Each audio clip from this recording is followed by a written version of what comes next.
It never happens at a good time. The pipe bursts at midnight. The heater quits on the coldest night. Suddenly, you're overwhelmed. That's when HomeServe is here. For $4.99 a month, you're never alone. Just call their 24/7 hotline and a local pro is on the way. Trusted by millions, HomeServe delivers peace of mind when you need it most. For plans starting at just $4.99 a month, go to homeserve.com. That's homeserve.com. Not available everywhere. Most plans range between $4.99 to $11.99 a month your first year. Terms apply on covered repairs. When Mother's Day means celebrating your mom, your wife, maybe even your daughter as a new mom, trust 1-800-Flowers to help you celebrate every important woman in your life. With double blooms from 1-800-Flowers, order 1 dozen roses and get another dozen for free.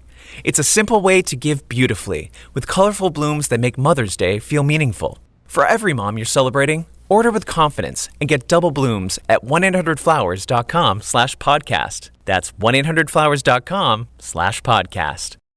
History as it happens, April 28th, 2026. Chernobyl, 40 years on. It took a full 18 days before the Soviet leader Mikhail Gorbachev made any public pronouncement on the nuclear disaster at Chernobyl. Soviet television repeated the claim that only 2 people have died. They assured viewers all is under control. 1:23:45, explosion.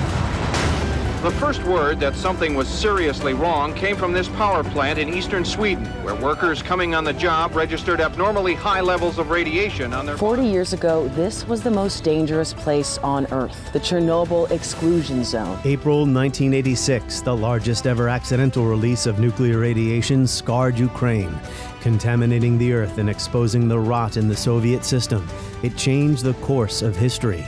Chernobyl is not only a place on a map, it's a synonym for death and destruction and the terrible legacy of the USSR. And today, Putin's war is putting the place at risk again. That's next as we report history as it happens. I'm Martin DeCaro. Ukraine says a Russian attack has significantly damaged the radiation shelter over the Chernobyl nuclear power plant. This is a byproduct of almost nightly Russian drone and missile attacks. And this essentially inaugurated what became known as the policy of glasnost, of openness, right? We can openly criticize the regime, have this open discussion. But immediately it was absorbed into the general feeling of dissatisfaction with the regime in general that was failing to provide economically for its people, that was repressive, dysfunctional in so many other ways, and this only served to make this more acute for most of the affected people. Not just anti-nuclear sentiment, but anti-institutional, anti-Soviet sentiment. Most Americans have probably never heard of Chernobyl in northeastern Ukraine until turning on their televisions in the days after April 26, 1986. There has been a nuclear accident in the Soviet Union, and the Soviets have admitted that it happened. The Soviet version is this. One of the atomic reactors at the Chernobyl atomic power plant near the city of Kiev was damaged, and there is speculation in Moscow that people were injured. Confusion and secrecy eventually gave way to the realization that an epic nuclear disaster had taken place. 2 huge explosions blew the 1,000-ton roof off one of the plant's reactors, reactor number 4, releasing 400 times more radiation than the atomic bomb dropped on Hiroshima. And as tests were conducted, similar puzzling reports of high radiation came in from all over Scandinavia. But still, no accidents were reported, leading to the conclusion that the problem was elsewhere. Dozens died in the immediate explosion and its aftermath from extreme radiation exposure. That included many firefighters who were sent there to contain the damage. In the years to come, related cancers would kill thousands more.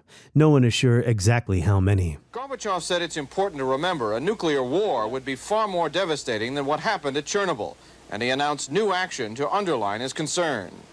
The Soviet government, weighing all the circumstances... And it would also create an uninhabitable zone running for miles around the old nuclear reactors, leaving ghost towns behind. Citizens were evacuated, never to return. Today, a new problem. As the New York Times reports, Russia's invasion in 2022 harmed efforts to contain radiation in many ways. Moscow's forces occupied the crippled nuclear power station and used it as a staging area for attacks on Kyiv, the Ukrainian capital, early in the war. Their heavy armored vehicles stirred up small amounts of radioactive dust. More worrisome, says the report, are longer-term war risks. Scientists cannot reach wells that measure groundwater radiation lest they step on a landmine. Also owing to mines, firefighters cannot rush to extinguish wildfires that spread radiation in smoke. In February last year, Russia flew an exploding Iranian-designed Shahed drone into the gigantic steel shell that encloses an older, rickety structure built over the ruined reactor shortly after the accident. That older structure, known as the sarcophagus, is at risk of collapsing and releasing radiation. New overnight, a Russian drone has hit the damaged Chernobyl nuclear power plant, this according to the Ukrainian president, Volodymyr Zelensky. The video shows the very moment, look at that flash, the drone hit. Radiation background limits have remained normal. So, Chernobyl, not just a place on a map, it changed the course of history. It influenced a generation of Ukrainians who decide to relinquish the nuclear weapons left on their territory after the collapse of the Soviet Union. A decision that some now regret. You have blazed a path ahead on the two most critical issues for the future, economic reform and nuclear weapons. Thanks to your leadership, Ukraine is making the hard choices that will ensure the prosperity Ukrainians deserve. Mariana Budjeryn was there 40 years ago. Today, she is a senior researcher at the Center for Nuclear Security Policy at MIT's Security Studies program and the author of Inheriting the Bomb, The Collapse of the USSR and the Nuclear Disarmament of Ukraine.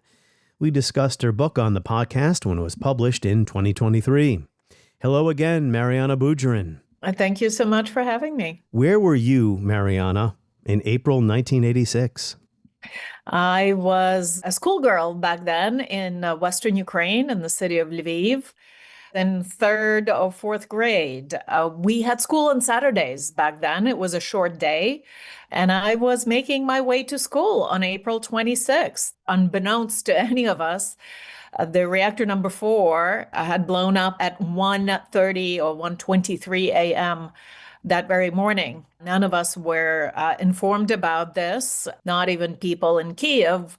That was only some 50 miles, 60 miles from the nuclear power plant. You were far from the incident. Lviv, for those who may not know, is on the western side of Ukraine, correct? But that for radiation, these distances are not exactly that far away. In fact, radiation from Chernobyl nuclear power plant was first reported and detected in Sweden, at the Swedish nuclear power plant, on Sunday morning, very shortly after the accident.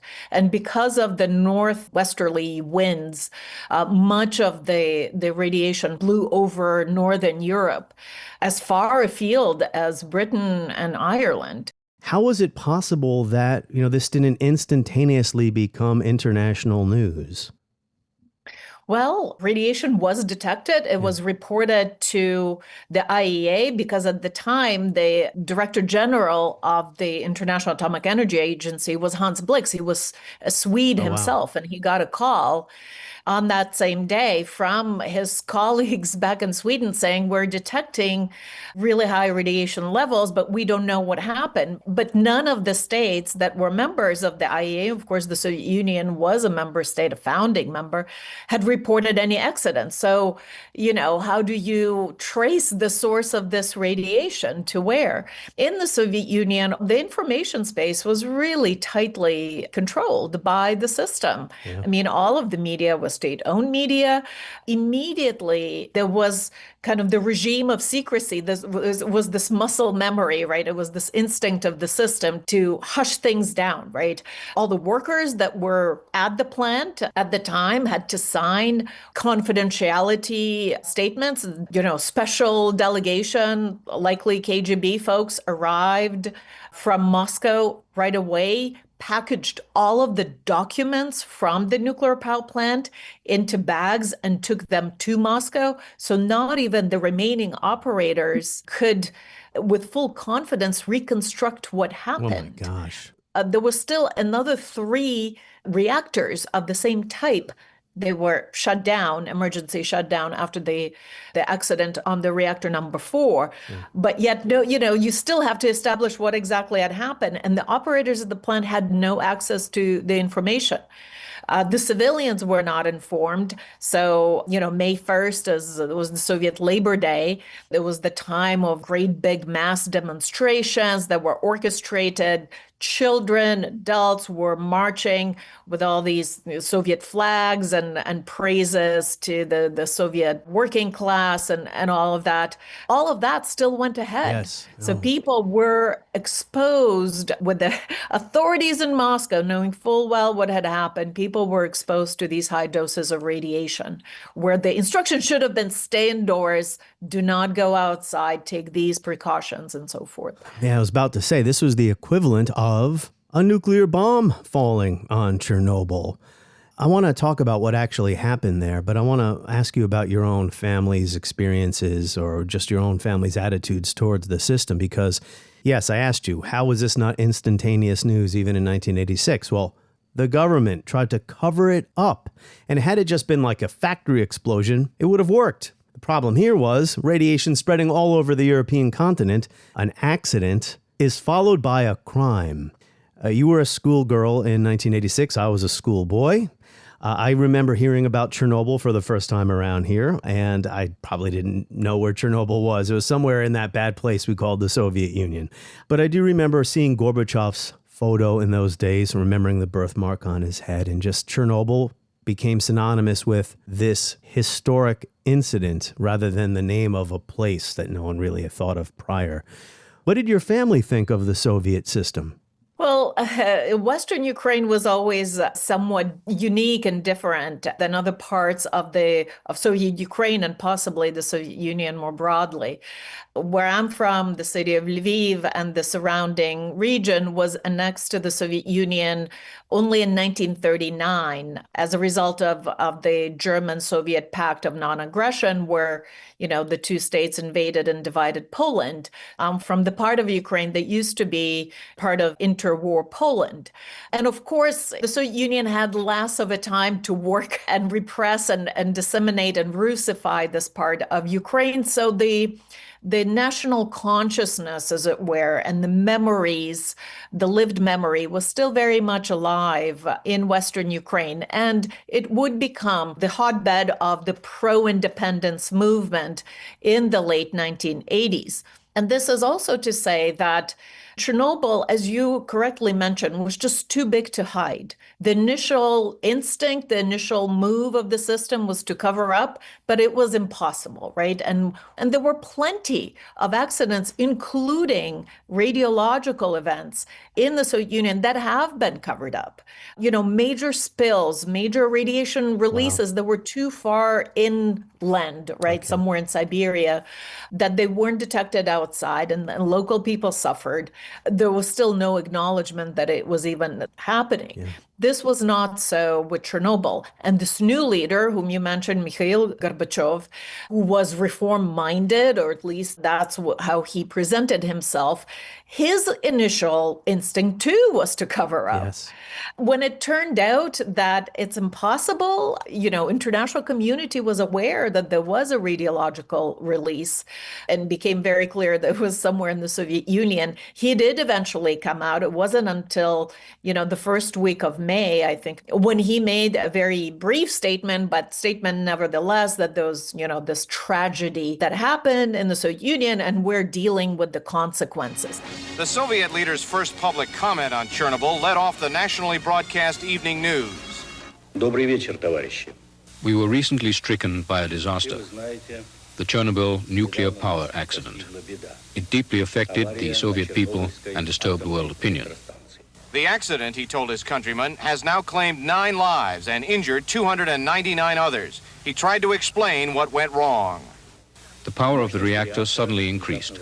There was a considerable discharge of steam, and the subsequent reaction led to the formation of hydrogen, its explosion, and the destruction. And this essentially inaugurated what became known as the policy of glasnost, of openness, right? We can openly criticize the regime, have this open discussion, right? So Chernobyl gave the impetus for that sort of policy.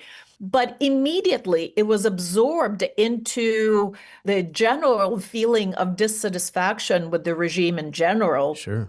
that was failing to provide economically for its people, that was repressive, dysfunctional in so many other ways. And this only served to make this more acute for most of the affected people. Not just anti-nuclear sentiment, but anti-institutional, anti-Soviet sentiment that was entangled with Chernobyl got absorbed into these nascent pro-independence movements in Ukraine, but also in Belarus, in the Baltic states, across the Soviet Union. So it really shook up the system. And even eventually Gorbachev himself would admit that Chernobyl was a major contributor to the Soviet collapse. It was not his best moment, at least at the start, and we'll get to how eventually the Soviet authorities did contain what was happening there, a Herculean effort. You wrote in your book, Inheriting the Bomb, Chernobyl acquired a very special symbolism. As another scholar observed, in the aftermath of the nuclear catastrophe, Ukrainian writers and journalists began talking in terms of a linguistic Chernobyl or a spiritual Chernobyl when discussing the consequences of the 70-odd years of the Soviet experiment for the Ukrainian language and culture.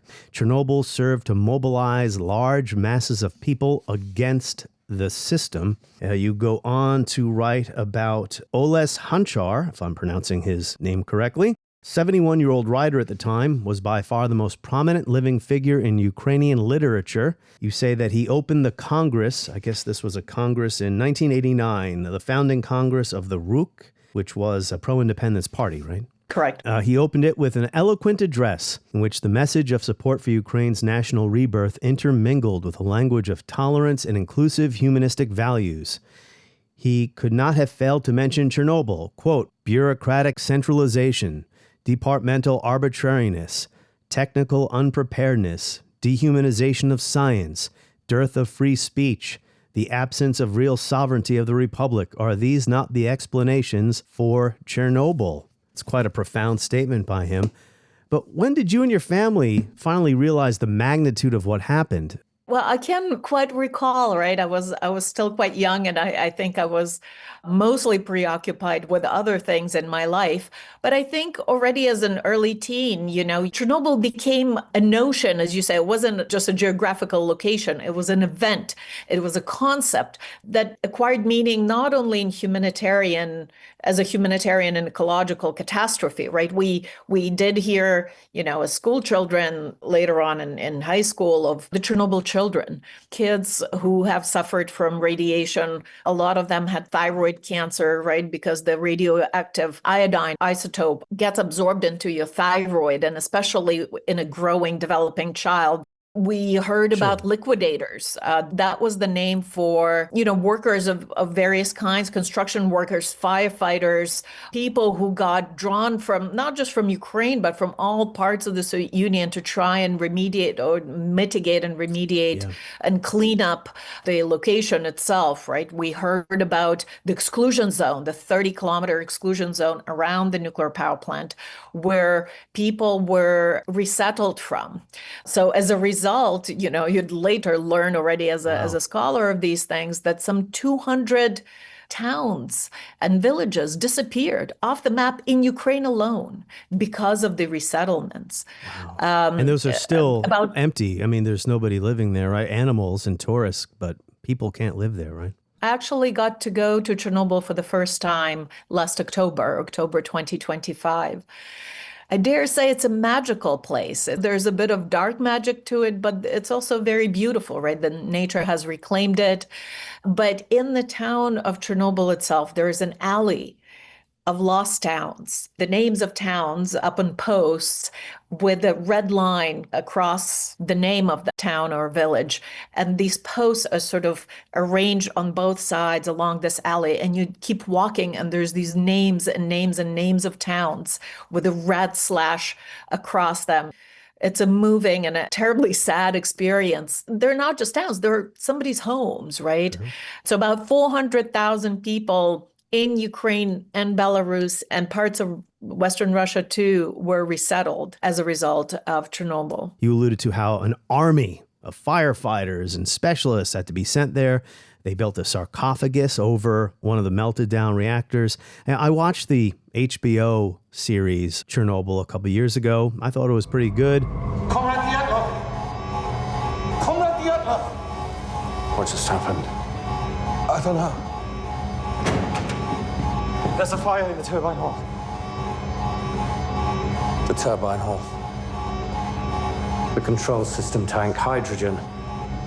You and Toktanov, you morons, blew the tank. No, that's not... This is an emergency. Everyone stay calm. Our first priority... It exploded! We know. Akimov will be calling the reactor core. We shut it down, but the control rods are still... They're not all the way in. I disengaged the clutch. I'll disconnect the servos from the standby console. You two, get the backup pumps running. We need water. I read a hour-by-hour chronology of what happened at Encyclopedia Britannica. I understood some of it. I'm not a scientific person. The people who were there to run the reactors decided to do a test. Were they qualified to do this? You would hope they would be, but I don't know. Yeah, so one of the things that happened after the Chernobyl accident was the investigation by the Soviet government and the designers of the reactor, right? Like all the requisite institutions, they authored a report. And that report was presented, I think, in August 1986 at the IAEA. And that report essentially placed the entire blame for the accident on operators' error. It was a planned safety test. The reactor was going to go into shutdown. Reactors, they work for a certain period of time, but then they have to be shut down for planned maintenance. So this was a planned shutdown. And as part of the shutdown, there was going to be a test of the safety system. The point I want to make is that it was very quick and easy allocation of responsibility on those operators at Unit 4, the reactor number 4 at Chernobyl, who were, of course, not there to defend themselves because they died in the accident, in the explosion. So that kind of myth of operator error got embedded, internationally, and it's still alive today. However, in 7 years, after the accident, the operators at Chernobyl nuclear power plant and other people, physicists from the Kurchatov Institute and other scientists and engineers, once they finally got access to the documents from the Chernobyl nuclear power plant that were whisked away to Moscow, and were able to run some tests and reconstruct the events with all sorts of calculations of what might have happened in that moment, it became very clear that it was the faulty reactor design with the kinds of characteristics that the operators did not know about. And that some of these faulty design features have led to accidents before Chernobyl at a different nuclear power plant in Leningrad that operated the same kinds of reactors, the RBMK reactors, and that accident has been hushed down, not just internationally, but internally. So it was not communicated to operators who work on the same type of a reactor. So they're building nuclear reactors, but didn't know how to build them safely. Essentially, there was a Soviet program in the early 60s. There was a need for energy, right, for industrial growth, including for catching up with the United States and all sorts of areas, including arms racing and all of that. You needed steel milling and you needed all these other things that were energy consuming. And so there was this push to build a bunch of nuclear reactors very, very quickly. Designers went in and made these reactor designs. They did not test them properly and just handed it to the builders and construction companies. And it was literally tested already as an operating nuclear reactor, right? There were no preparatory testing, as it were, or prototype testing, as it were. It was just all deployed right away. And that was, again, a characteristic of the kind of system that produced these. So in the end, it could not be really pinned on operator negligence or error or incompetence, because it is true that these people were really highly trained and they knew a lot about, how to operate nuclear reactors. And it's a very strictly sort of regimented kind of job to operate a nuclear reactor. You have all these instructions and you follow them to a T. In fact, it was established that the operators follow the instructions. It's just that the instructions did not include or didn't account for these design flaws in the reactor. So this is also happening at a time when there's enormous debate, and that debate continues today, about the safety of nuclear energy, danger of nuclear weapons. So it was important for the world to know what actually went wrong there. that truth eventually came out. What else has come out about Chernobyl that matters now? Well, it was a very critical event for the global sort of governance of nuclear energy, right? So very quickly after the accident, already in the summer of 1986, there are two international conventions that were very quickly drafted and adopted at the IAEA. One was on the notification of nuclear accidents, right? So saying you can't hide a nuclear accident. You really need to let the international community know. One of the first Soviet TV reports about what happened at Chernobyl also included a factoid about 3 Mile Island in the United States. Well, those capitalist Yankees make mistakes too, but go ahead. Yeah, that there's never a communication without a whataboutism from Moscow then and now. The second convention was on the mutual assistance, right? To say that everyone would come together and assist. And then just a few years later in 1994, there's a big convention at the IAEA that was adopted on nuclear safety. And something that we now call safety culture, every operator, everyone at the plant, from the director down to, the welder, is responsible, right, is a contributor to the safe operation of a nuclear power plant. Reactors got checked and double checked and tested for all these safety systems. Additional safety systems were implemented. This particular reactor, because of its design flaws, was deemed unsafe. So there really weren't any more reactors like that built after Chernobyl, even though Russia still today continues to operate some of these reactors. They're only in Russia. There was one that was built in Lithuania at the time. When Lithuania was joining the European Union, that reactor was decommissioned. But also some of the countries began looking with much suspicion at nuclear energy in general, right? And to say, okay, even if we improve all this safety, is this way of generating electricity inherently safe? And do we want to build nuclear power plants or continue operating them? And Germany actually became more suspicious of nuclear power plants. It operated a number on its territory, but it wasn't until the Fukushima disaster happened 15 years ago, last March, that Germany decided to decommission all of its nuclear power plants, right? So there was a dampening. And even when you look at the buildup of nuclear reactors in the world, the peak is really in mid-70s. And then there's a very significant drop in the 80s and 90s, or in late 80s and 90s. And that too is the effect of Chernobyl. The Ukrainian government in 1995 said 125,000 people had died from the effects of Chernobyl radiation. Then in 2005, a decade later, the UN Chernobyl Forum estimated that up to 9,000 people could eventually die from excess cancer deaths linked to radiation exposure from Chernobyl. I mean, has there been one authoritative figure on the number of people who have died as a result of all the consequences of the meltdown? There actually hasn't been. Another figure that I heard was an analysis of a very prominent scientist and physicist, Richard Garwin. He estimated about 20,000. So that's somewhere in the middle between 9 and 125. Certainly the initial figure, I think, at the IAEA was even lower than 9. It was something like 4,000. And that was later revised up. Another part of the challenge is that it's objectively very difficult to disentangle those casualties that could be attributed directly to the nuclear event, a radiological event at Chernobyl, and to the general distress of a country that would then go through a very painful transition, right? So Union collapsed in 1991. There was a big demographic drop. There was lots of stress and strife, and certainly illnesses that were connected to that.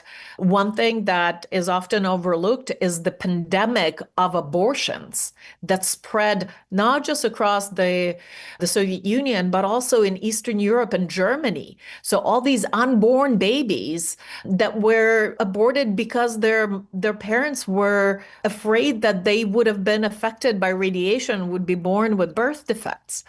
Right? Are those two? So they weren't sure if there were birth defects. They did it out of fear of potential birth defects. They had the fear of potential birth defects. My understanding is that there wasn't something that was confirmed.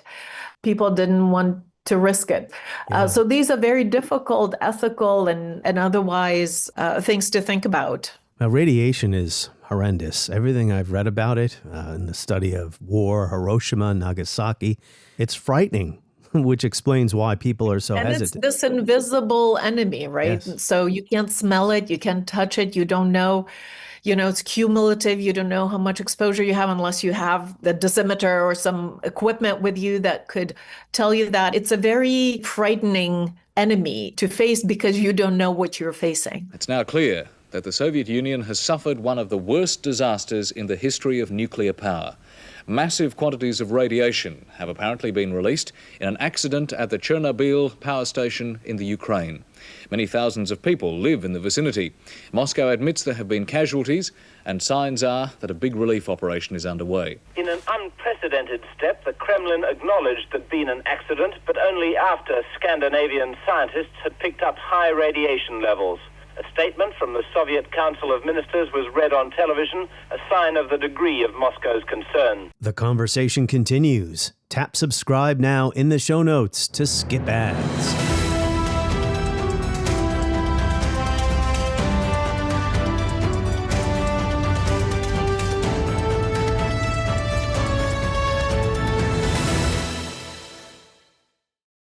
So how did Chernobyl affect the debate? The one that we discussed when you were on the podcast for the first time 3 years ago. How did Chernobyl influence the debate in Ukraine about ceding the nuclear weapons that were left on its territory after the collapse of the Soviet Union? It had a major impact. So you quoted from Oles Hunchar, his attitude towards things nuclear that were something that was intrinsically associated with the dysfunctional system, with the repression that Ukraine experienced as part of the Soviet Union. And so when Ukraine approached the threshold of its independent statehood, or was rather pushing towards more autonomy from Moscow, these national Democrats, including this party of Ruch, which Oles Hunchar was part of, the new Ukrainian parliament in the summer of 1990. So that still is a full year and a half before the collapse, the formal collapse of the Soviet Union, passed this declaration of state sovereignty. And then many of the constitutive Soviet republics at the time were passing those, essentially saying that their laws are supreme. Doesn't mean that they're leaving the Soviet Union, but kind of reserving the right to do so. And their laws on their territory are supreme. They're sovereign within the Soviet Union. And then in that declaration of sovereignty, the Ukrainian parliamentarians absolutely unilaterally, so that was without any pressure from the outside, from the United States or Russia, that would come later, essentially recorded their desire, the desire for Ukraine to become eventually neutral and nuclear free. That first and foremost dealt with the nuclear weapons deployed on the territory of Ukraine. There were a lot. The world's third largest nuclear arsenal was then deployed in Ukraine. And so they wanted these terrible nuclear weapons, again, that were controlled by Moscow, that made Ukraine, as it were, that tied Ukraine through these centralized command and control structures to Moscow. They thought that until and unless they cut these chains holding Ukraine to Moscow, Ukraine could never be fully independent. But of course, this anti-nuclear sentiment in general played into the nuclear renunciation recorded in the 1990 Declaration of Sovereignty. And that became the framework, essentially, for when the Soviet Union did collapse. That became the framework that Ukraine was essentially, I don't want to say constrained by, but guided by. Sure, it's a non-proliferation in its deliberations, vibe, right? In its deliberations of its nuclear choices. And Ukraine never formally reneged on it. It was just that it wanted a deal, right? It wanted to negotiate a fair deal for giving up these nuclear weapons that it was going to give away, again, willingly and voluntarily and unilaterally. But another thing that happened in 1990 is that shortly after passing the Declaration of Sovereignty, the Ukrainian parliament also adopted a moratorium on all new nuclear construction.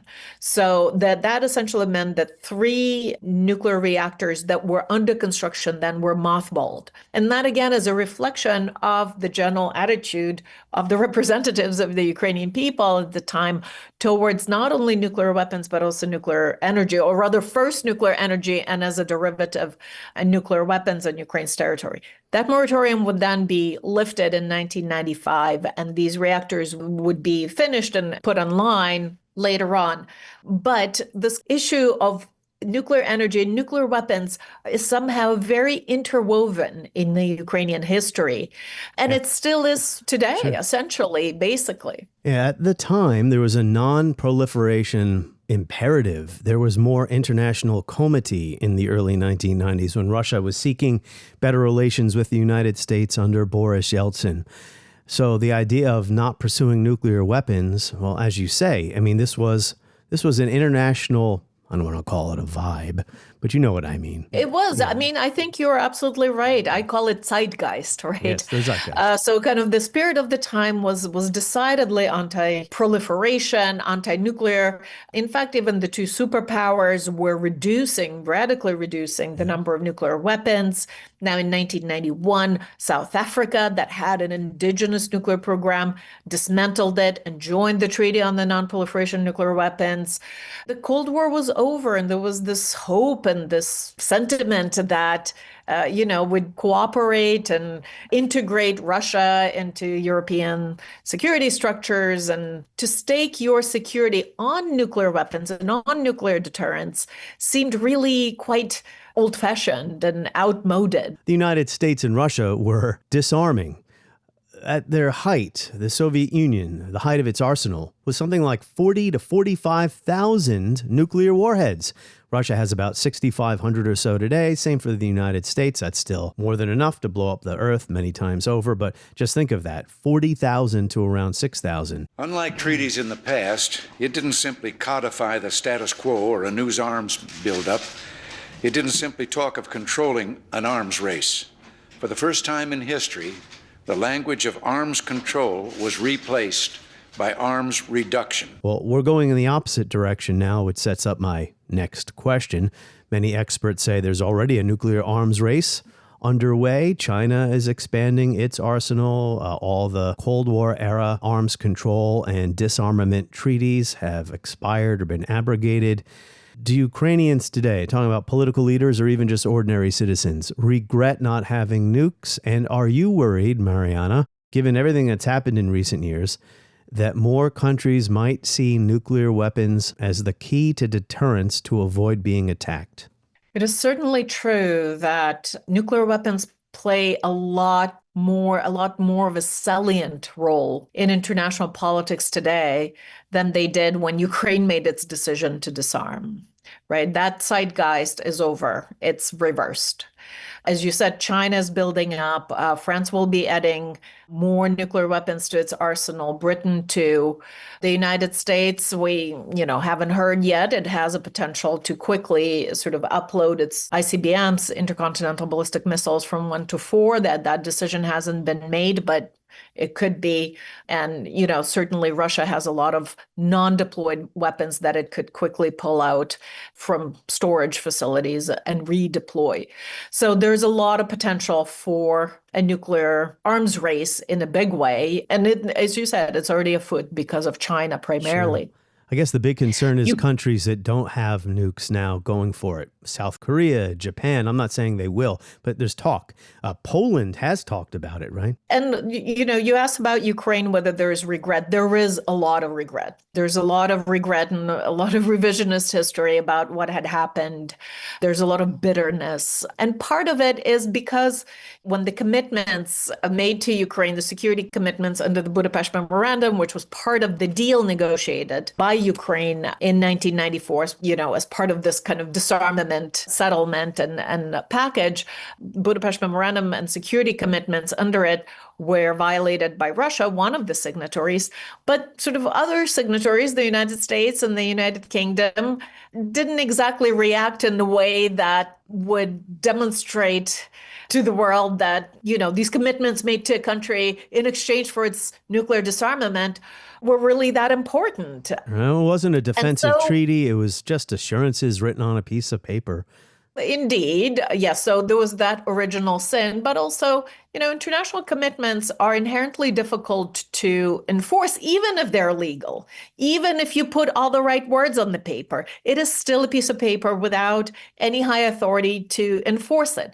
So it's really up to the states how much stock they put into their commitments, political, legal, or otherwise. Well, how many European countries have sent their own troops to Ukraine to help it fight Russia? Zero. Well, none. Yeah. And why? Because Russia is a nuclear country. Yes. It's a nuclear power, and it's using its nuclear status and its nuclear threats to deter others from helping Ukraine. And it has partially worked, right? Even in not just in putting boots on the ground, but even in the provision of military aid. Initially, remember, before, we're now in a different reality with Ukraine getting a lead with drones and kind of revolutionizing the battlefield that way. But initially, Ukraine was begging for as much as, Stingers. And even those were slow in coming. It was begging for tanks. It was begging for armored vehicles. It was begging, the first 2 years or so of the war was all about Ukraine begging for military assistance. And every single system was considered very carefully for its escalatory potential. Why? Because Russia is a nuclear power and it could escalate to the nuclear threshold. And, nobody wanted that. So I guess my point was about credibility. The Budapest Memorandum lacked credibility. Ukraine's not part of NATO. Is a long way of saying that Russia understands that the United States and Europe are not going to send their own soldiers into Ukraine, fight and die for Ukraine. It's a credibility issue.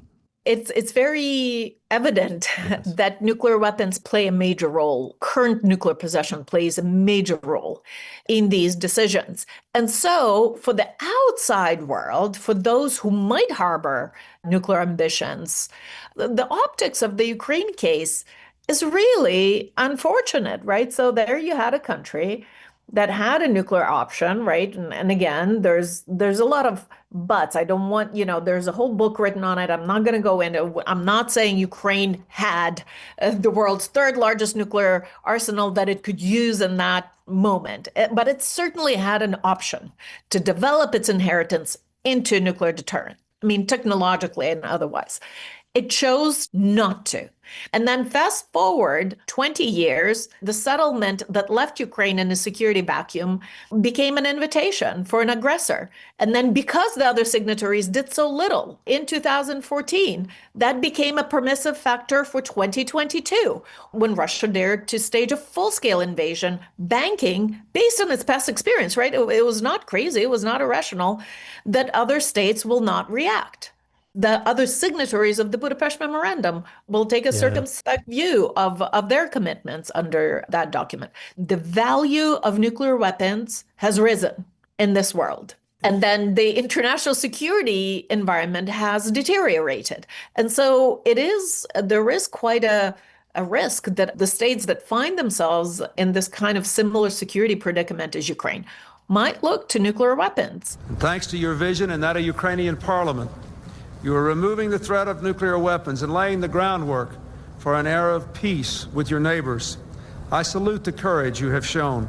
America will stand with you to support your independence, your territorial integrity, and your reforms. We are bound together by a dedication to peace and a devotion to freedom. The flame of that commitment to freedom was kept burning during the Cold War by nearly 1 million Ukrainian Americans, some of whom are with us here today, who never forgot Ukraine and who are today contributing to its reawakening. On the next episode of History as It Happens, the United States finds itself stuck in a war against Iran, a stalemate over the Strait of Hormuz. President Trump has repeatedly threatened Iran only to back down. His Madman Act is not working. we're going to revisit Richard Nixon's madman diplomacy during Vietnam with the great historian Carolyn Eisenberg. That is next as we report history as it happens. The painful lessons, they're never learned, which is why we keep doing podcasts. Make sure to sign up for my free newsletter. Just go to Substack and search for History as It Happens.